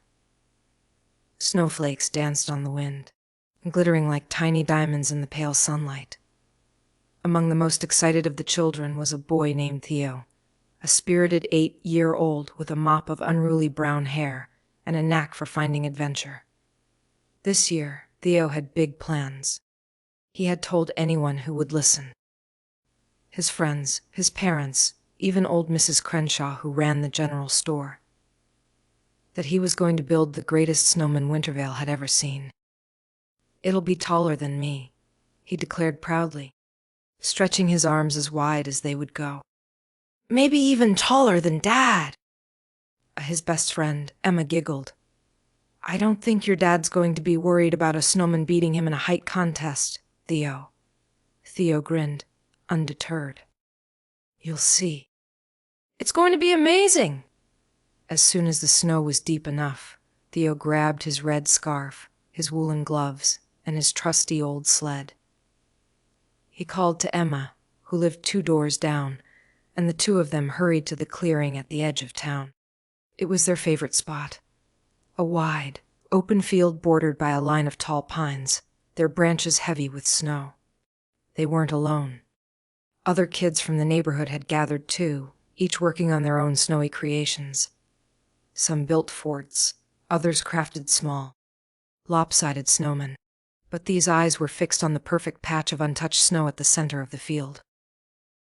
"This is it," he said, planting his sled into the ground like a flag. "Our masterpiece begins here." Emma knelt beside him, packing a handful of snow into a tight ball. "What's the plan, Captain?" she asked playfully. Theo tapped his chin as if deep in thought. "First, we make the base. It has to be huge. Then, the middle part, and then the head. But it's not just going to be big. It's going to have personality. A real snowman." "Got it," Emma said. "Let's get to work." For hours, the two of them rolled snow across the clearing, their mittens growing damp and their cheeks rosy from the cold. The base of the snowman grew larger and larger until it was nearly as tall as Theo himself. They heaved and hoisted the middle section into place, grunting with the effort. Finally, they shaped the head, rounding it carefully before setting it on top. Theo stepped back, wiping his forehead with the back of his glove. "It's missing something," he said, frowning. "Like a face," Emma suggested. "Exactly." They searched the field and the edge of the woods for materials. Emma found 2 smooth black stones for the eyes, while Theo unearthed a carrot from his sled for the nose. For the mouth, they used small twigs, arranging them in a cheerful grin. Theo draped his own scarf around the snowman's neck and added his old knit cap for good measure. When they were done, they stood back to admire their work. The snowman towered above them, its features full of charm and character. "He's perfect," Emma said. "Almost," Theo replied. He reached into his pocket and pulled out a small, shiny button. It was an odd thing, given to him by his grandmother last Christmas. She had said it was special, though she hadn't explained why. "What's that?" Emma asked. "A finishing touch," Theo said, fastening the button to the snowman's chest like a badge. As soon as the button was in place, Something extraordinary happened. A faint shimmer ran through the snowman, like sunlight glinting off ice. The air seemed to hum with energy, and for a moment, Theo and Emma felt as if the entire world had paused to watch. Then, just as quickly as it had started, the feeling faded. That was weird, Emma said, glancing around. Theo shrugged. Maybe it's just the cold getting to us. They didn't notice the way the snowman's grin seemed to shift slightly, or the way its button glimmered faintly in the fading light. As the sun dipped below the horizon, casting the field in shades of blue and silver, Theo and Emma packed up their things. "We should head home," Emma said, shivering. "It's getting late." Theo nodded, though he found it hard to tear his eyes away from their creation. "See you tomorrow, Frost," he said softly, patting the snowman's arm. "Frost," Emma echoed. "Yeah, it's his name. Frost the snowman." Emma laughed. "All right, Frost. See you tomorrow." They trudged back to the village, leaving the field silent and still under the stars. But Frost was not as alone as he seemed. As the moon rose high in the sky, its light caught on the shiny button pinned to his chest. Slowly, almost imperceptibly, Frost's twig arm twitched. His coal eyes blinked once, twice, as if waking from a long slumber. Then, with a soft creak, Frost the snowman came to life. At first, he simply stood there, adjusting to the strange sensation of awareness. He tilted his head, observing the field around him. The snow sparkled like diamonds, and the pine trees whispered secrets to the wind. Frost took a cautious step forward, his large body moving with surprising grace. He marveled at the crunch of snow beneath his feet, the cold air against his face. Everything felt new and wondrous. He wandered the field, exploring his surroundings. Though the night was silent, he didn't feel alone. The button on his chest pulsed faintly, filling him with warmth and purpose. As he neared the edge of the woods, Frost paused. A faint sound reached his ears, soft and melodic, like the chiming of bells. Curious, he followed the sound deeper into the forest. The trees closed in around him, their branches heavy with snow. The bells grew louder, clearer, until Frost emerged into a small clearing. In the center of the clearing stood a figure unlike any he had ever seen. It was a deer, but not an ordinary one. Its coat shimmered like frost on a window pane, and its antlers sparkled with tiny icicles. Around its neck hung a string of silver bells, which jingled softly as it moved. The deer regarded Frost with intelligent, otherworldly eyes. "Who are you?" Frost asked, his voice a low, rumbling echo. "I am Glimmer," the deer replied, its voice clear and melodic. "A guardian of the winter woods." Frost tilted his head. "Am I in your woods?" Glimmer nodded. "Yes, but you are welcome here. You are unique, Frost. Not many snowmen walk the earth, let alone speak." Frost touched the button on his chest. "I think this has something to do with it. The boy who made me gave it to me." Glimmer stepped closer, its breath visible in the cold air. "That button is no ordinary trinket. It holds a magic older than time itself. It has brought you to life, but it also carries a responsibility." "A responsibility," Frost echoed. Glimmer nodded. "The button chose you for a reason. There is much you must learn, but for now, you should return to the boy who created you. Your journey begins with him." Frost didn't fully understand, but he felt the truth of Glimmer's words. With a bow of gratitude, he turned and began making his way back toward the field. The stars twinkled overhead as Frost retraced his steps, his mind buzzing with questions. Who had he been before? What did the button mean? And what kind of journey lay ahead? As the first light of dawn touched the horizon, Frost arrived at the field where he had been made. He stood still, watching as the village woke to another snowy day. His journey was just beginning. As Frost stood there, watching the children run off to find their parents, he felt something stir within him. A warmth he had never known before. His snow body, once cold and still, seemed to hum with life. The button on his chest sparkled in the moonlight, the magic growing stronger with each passing moment. He turned his gaze to the soft twinkling of the stars above, his mind buzzing with thoughts of what to do next. But what was he supposed to do now? He was alive. Alive in a way he never imagined he could be.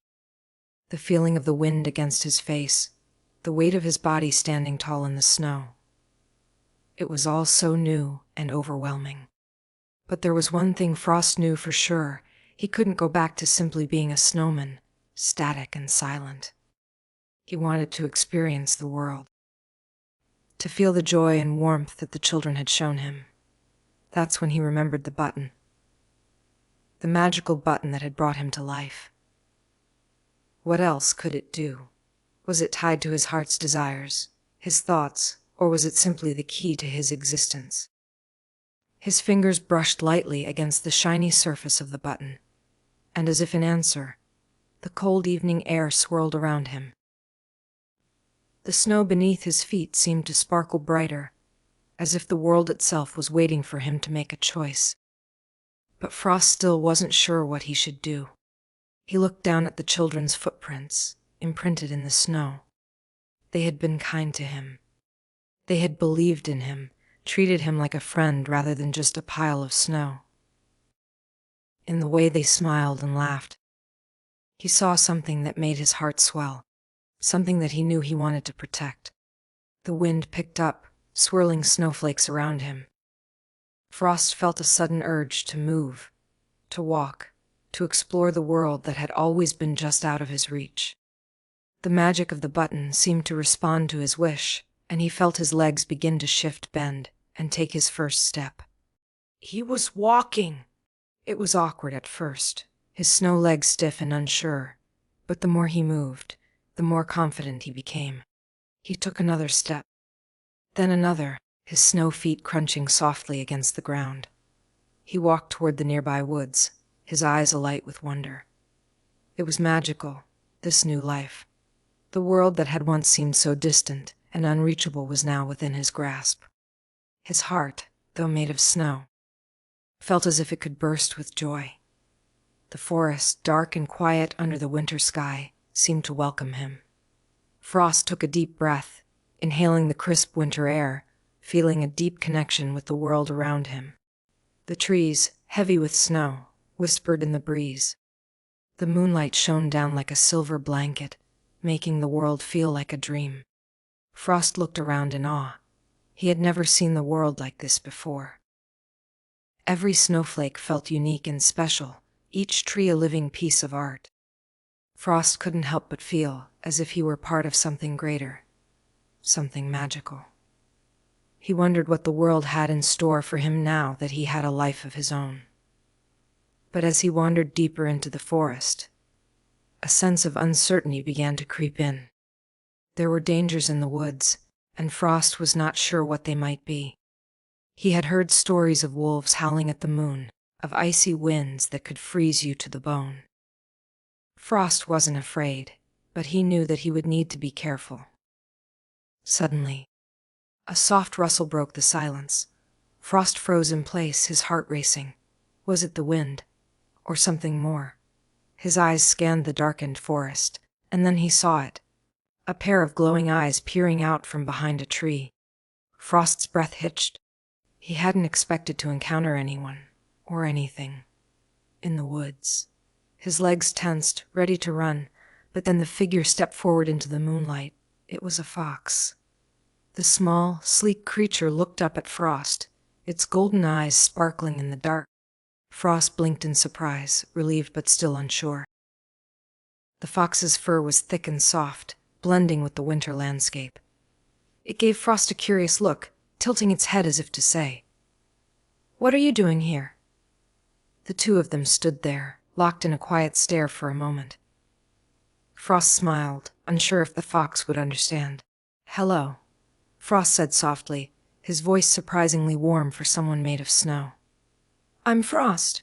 The fox's ears twitched, and it took a cautious step closer. "Frost," the fox repeated in a soft voice that sounded almost like a whisper. A snowman. You can speak. Frost nodded, feeling a little silly but happy to be able to communicate. I can now, it seems. A magical button gave me life. The fox's eyes widened in interest. A magical button, you say? That's rare indeed. What will you do with it? Frost thought for a moment. I'm not sure yet. I just know that I don't want to be alone anymore. I want to explore, to live, to understand this world.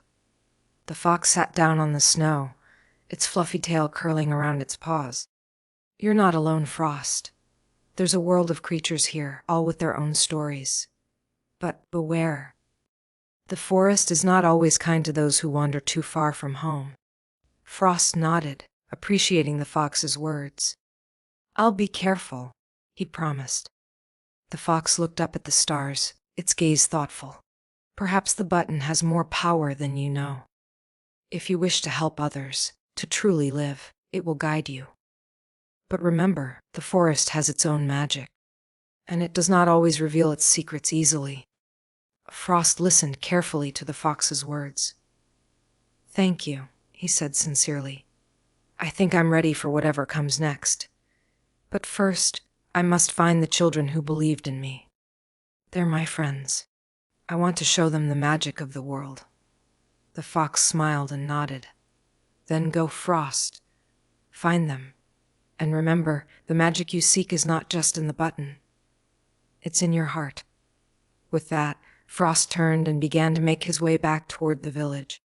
The forest behind him seemed to breathe, the snow glistening underfoot. Frost was no longer just a snowman. He was part of a world full of wonder, adventure, and magic. And with his newfound courage, he was ready for anything. Frost walked through the quiet snow-covered paths, his heart full of wonder and anticipation. The world had transformed around him, each step revealing something new, something magical. His journey wasn't just one of exploration. It was a journey of discovery, not just of the world but of himself. As he approached the village once more, Frost's breath created tiny clouds in the frosty air.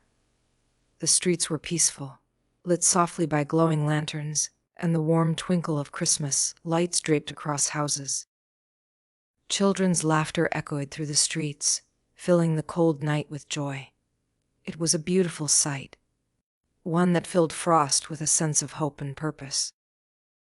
He thought back to the children who had believed in him, the ones who had brought him to life with their simple, heartfelt wishes. They had shown him kindness and friendship, filling a void in his snowy existence. They had been his first glimpse of what it meant to truly live. The village was quieter now, but the magic of Christmas still lingered in the air. Frost could feel it, the warmth of the season, the sense of unity and giving that surrounded him. He was no longer just a creation of snow. He was something more, part of something larger than himself. His thoughts drifted back to the fox's words. The magic you seek is not just in the button. It's in your heart. It had resonated deeply within him. Frost realized that the magic of his existence wasn't bound solely to the button. It was the love and kindness he carried within, the connections he made, and the difference he could make in others' lives. As he walked through the village, a sense of peace washed over him. He understood now that his purpose wasn't just about existing. It was about making the world brighter, one moment at a time. He wanted to spread the magic of Christmas, just as the children had spread it to him. Frost's thoughts were interrupted by a gentle voice calling out from a familiar place. Frost! Is that really you? He turned to see a familiar face, the little girl who had first embraced him with joy. Her eyes sparkled in the soft glow of the lanterns, her small hands clasped tightly together as if she couldn't believe her eyes. Yes, it's me, Frost said with a joyful laugh, his voice crisp and clear. It's really me. The girl ran toward him, her laughter echoing in the air. She threw her arms around Frost's snowy body, hugging him tightly. Oh, we missed you so much. You've come back. Frost felt a warmth surge through him, a warmth he hadn't experienced before. It wasn't just physical. It was a deep, emotional connection that filled his entire being. He wrapped his arms gently around the child, his snow body melting just a little from the sheer joy of the moment. "I couldn't stay away," he whispered. "You all brought me to life. How could I not come back?" The girl pulled back slightly, her hands resting on Frost's chest. "We've been thinking about you every day. We've told everyone in the village about you. How you danced in the snow and brought so much magic." A Frost smiled, his button glowing brighter in response to her words. "Then it's true what they say. When you share magic, it grows." The girl nodded enthusiastically. "That's exactly right. And we've all been hoping you'd return to help spread the Christmas spirit even more." Frost looked around, noticing the people gathering on the streets. Families, neighbors, friends, they all shared the same warmth and happiness. He could feel their connection, their unity, and it felt like the perfect Christmas night. Suddenly, the village bell rang out, clear and joyous, announcing that the Christmas Eve celebration was beginning.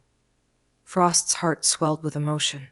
He had come full circle, from a simple snowman to something more, something alive, something magical. "A Frost!" called another voice, a boy with wide eyes and a grin that stretched from ear to ear. "We were hoping you'd come. It isn't Christmas without you." Frost's laughter echoed through the village. "Well, it wouldn't be Christmas without all of you either." The village gathered around him, their faces lit with warmth and cheer. They shared stories, sang carols, and exchanged gifts under the starlit sky. And through it all, Frost remained at the heart of it, a beacon of the magic of Christmas, a symbol of hope and unity. As the evening deepened and the stars shone brighter, Frost looked up to the sky once more.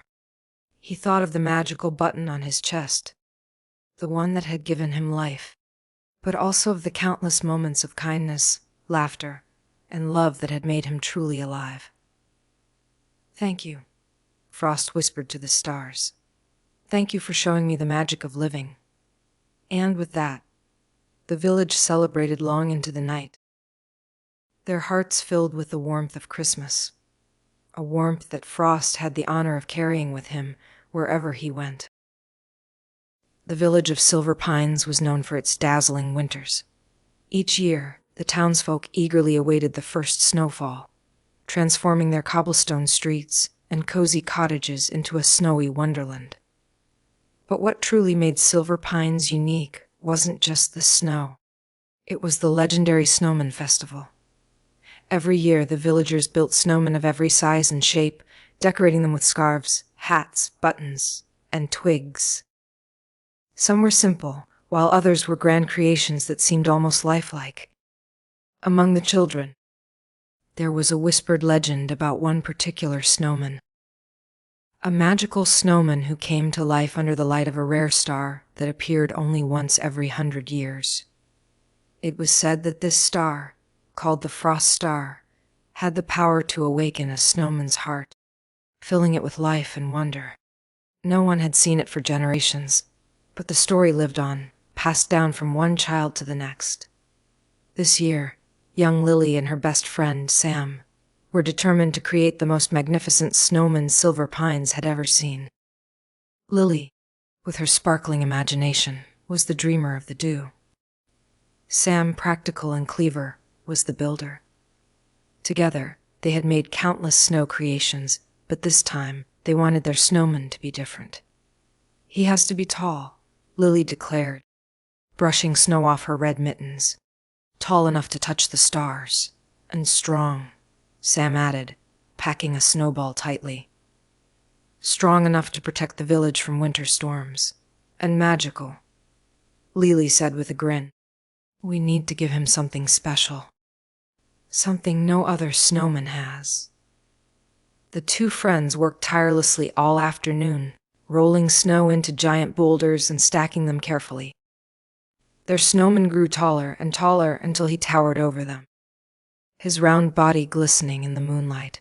Sam found smooth river stones for the eyes, and Lily tied her favorite scarf, a bright blue woolen one, around his neck. For his nose, we can't just use a carrot, Lily said, her brow furrowed in thought. She rummaged through her pockets and pulled out a small, star-shaped crystal she had found in her grandmother's attic. It sparkled faintly, catching the moonlight in its many facets. "What's that?" Sam asked, his eyes wide. "It's a wishing crystal," Lily said. "Grandma told me it's very old and very special. She said it holds the power of dreams." Sam looked skeptical. "Were you sure we should use it? What if it breaks?" Lily held the crystal tightly in her mittened hand. "If there's even a chance it could make him magical, we have to try." With great care, Lily placed the crystal where the snowman's nose would be. As soon as it touched the snow, the crystal shimmered, sending tiny sparks of light dancing across the snowman's face. The two friends gasped, stepping back in awe. "That's amazing!" Sam whispered. But as the night deepened, nothing more happened. The snowman stood silently, his crystalline nose glinting faintly under the moonlight. Disappointed but still hopeful, Lily and Sam went home, promising to check on their creation the next morning. Unbeknownst to them, far above the earth, a celestial event was unfolding. The frost star, hidden for a century, began to glow in the night sky, its light growing brighter and brighter. Its beams traveled across the heavens, finally settling on the little village of Silver Pines. The star's light touched the snowman, and for a moment, everything was still. Then, a soft, warm glow began to emanate from the crystal on his face. The snowman's stone eyes sparkled, and his scarf fluttered as if caught in an invisible breeze. Slowly, he moved, his twig arms stretching and his snowy form shifting. The snowman blinked, looking around the quiet village. His first sight was the frost star, shining brightly above him. Something deep within him stirred, a sense of purpose, of belonging. The star seemed to whisper to him, its light filling him with magic and life. For a long moment, the snowman stood there, gazing at the star as though it held the answer to all the questions he hadn't yet thought to ask. Then, with a soft crunch of snow, he took his first step. The first steps of the snowman were clumsy but filled with wonder. His snow-packed feet sank lightly into the frosty ground as he explored the quiet streets of Silver Pines. The world was unlike anything he could have imagined, if he'd ever imagined anything before. The shimmering glow of the frost star above seemed to guide him, casting a soft light over the village. As he wandered, the snowman noticed things that intrigued him, the way the icicles on the rooftops sparkled like jewels, the faint smoke curling from the chimneys, and the sound of a faint breeze rustling through the pine trees. But it wasn't until he passed a small, frosted window that he stopped, captivated. Inside, a family gathered around a crackling fire. Children laughed as they hung ornaments on a small Christmas tree, their faces glowing with joy. The snowman pressed his snowy face to the glass, curious about their happiness. For a moment, he felt a pang of longing in his icy heart. "What are they doing?" he whispered aloud, his voice soft and deep, like the rustle of fresh snow. "They're celebrating," a voice replied. The snowman spun around, startled. Standing before him was a small fox with fur as white as the snow. Its eyes glowed faintly, reflecting the light of the frost star. "Who are you?" the snowman asked. "I am Frost," the fox said, its voice smooth and knowing. "I was sent by the star to guide you." The snowman tilted his head. "Guide me? But why? I don't know who I am or what I'm supposed to do." Frost smiled, his sharp little teeth glinting. "You are no ordinary snowman. The star gave you life for a reason.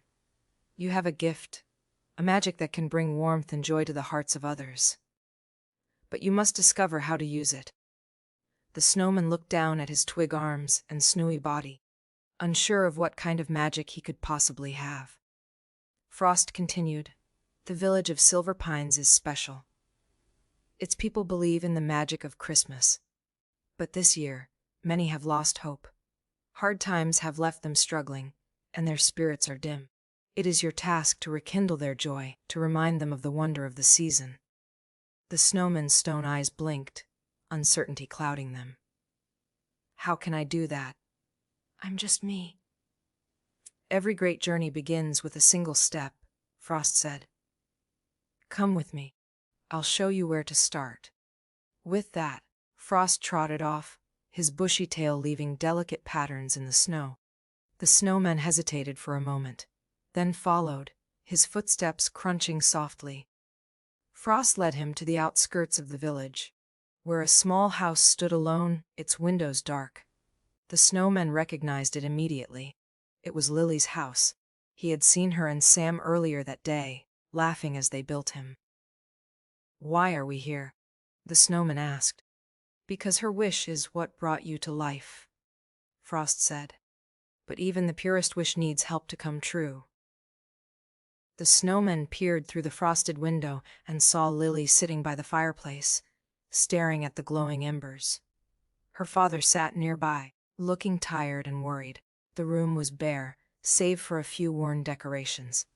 "She gave me her crystal," the snowman murmured, touching the star-shaped nose on his face.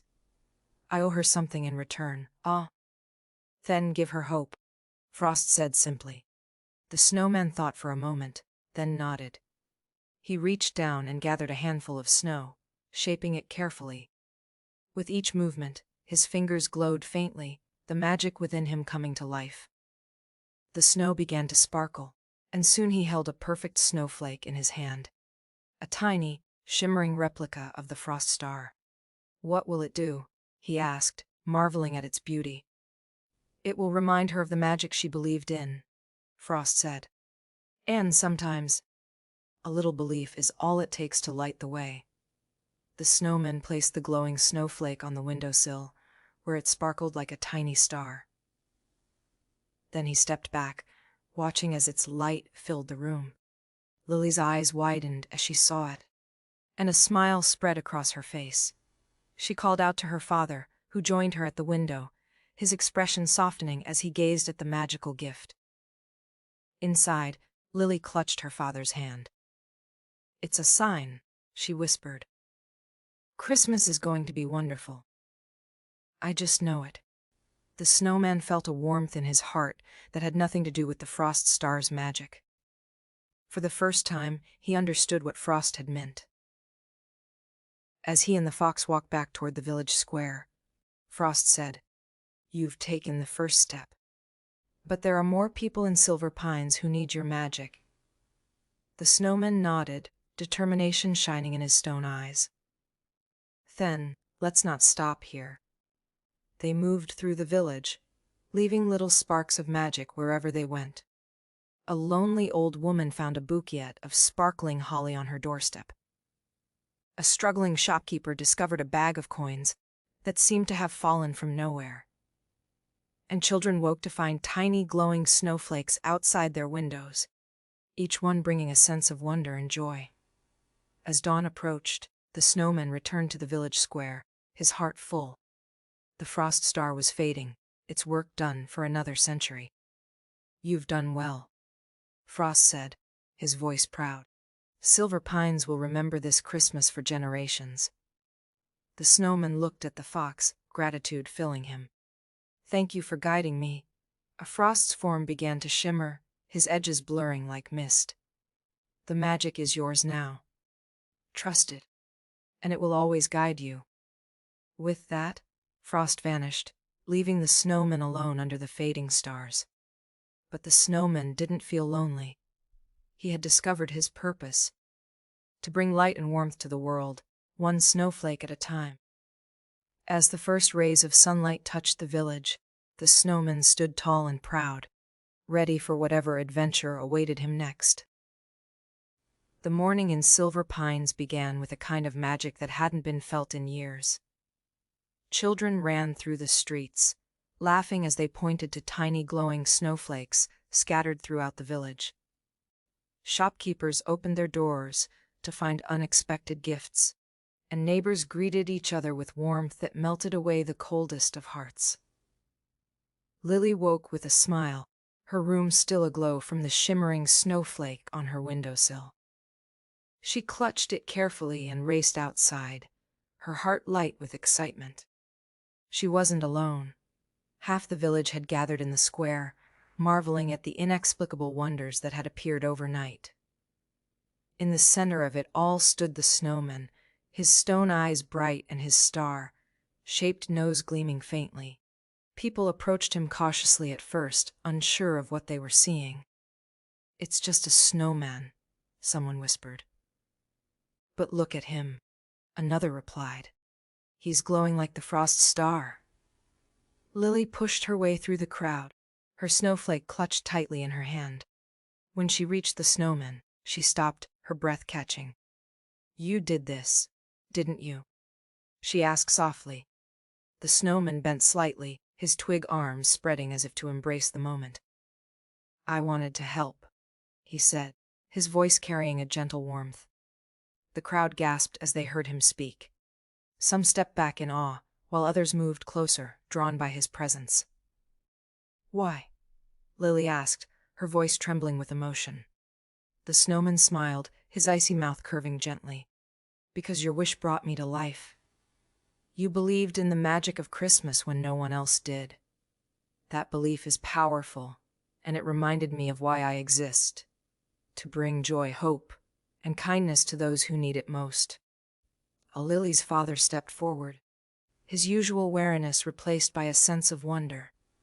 "You've given this village something we've been missing for a long time," he said. "Thank you." The snowman nodded, but before he could respond, Frost appeared once more, his white fur blending seamlessly with the snow. The fox circled the snowman and then turned to the crowd.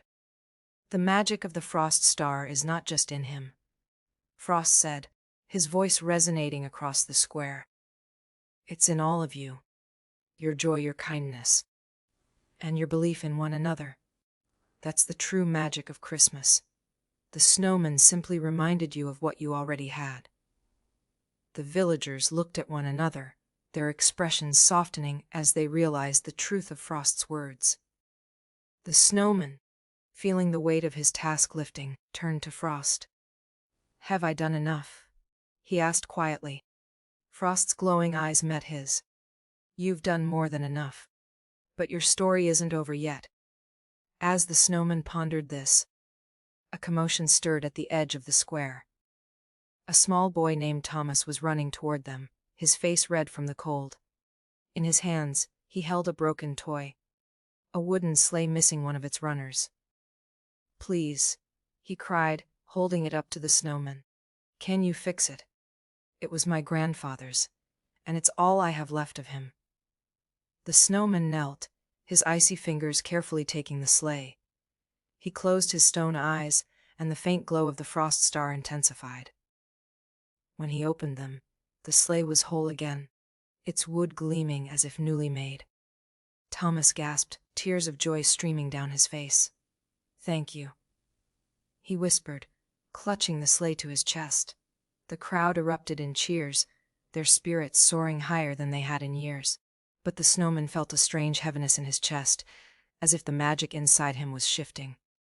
Frost seemed to sense it too. "The frost star's light is fading," Frost said gently. "The magic that brought you to life is returning to the heavens. Soon, you'll return to the snow." The snowman looked at the villagers, his heart filled with both gratitude and sadness. "I wish I could stay longer," he said softly. Lily stepped forward, tears glistening in her eyes. "You've done so much for us," she said. "We'll never forget you." The villagers nodded, their faces filled with admiration and love. As the first stars began to appear in the evening sky, the snowman stood tall, his edges shimmering faintly. Frost sat at his feet, his tail curled around him like a blanket. "Before I go," The snowman said, "Promise me you'll keep this magic alive. Share your kindness with one another, and never stop believing in the spirit of Christmas." "We promise," the villagers said in unison, their voices strong and sure. The frost star appeared in the sky once more, its light growing brighter and brighter. The snowman began to glow, his form shimmering as if made of starlight. "Goodbye," he said, his voice carrying warmth and peace. And with that, he rose into the air, his snowy body dissolving into a flurry of sparkling snowflakes that danced across the village, leaving behind a sense of wonder that would never fade. As the last of the snowflakes fell, Frost turned to the villagers. "He's gone, but his magic lives on in all of you. Cherish it, and this Christmas will be the beginning of something truly special, Ba." The villagers nodded, their hearts full as they returned to their homes, the memory of the snowman's kindness warming them like a fire on a cold winter's night. High above, the frost star twinkled, its light a reminder that even the simplest snowman could change the world with a little magic and a lot of heart.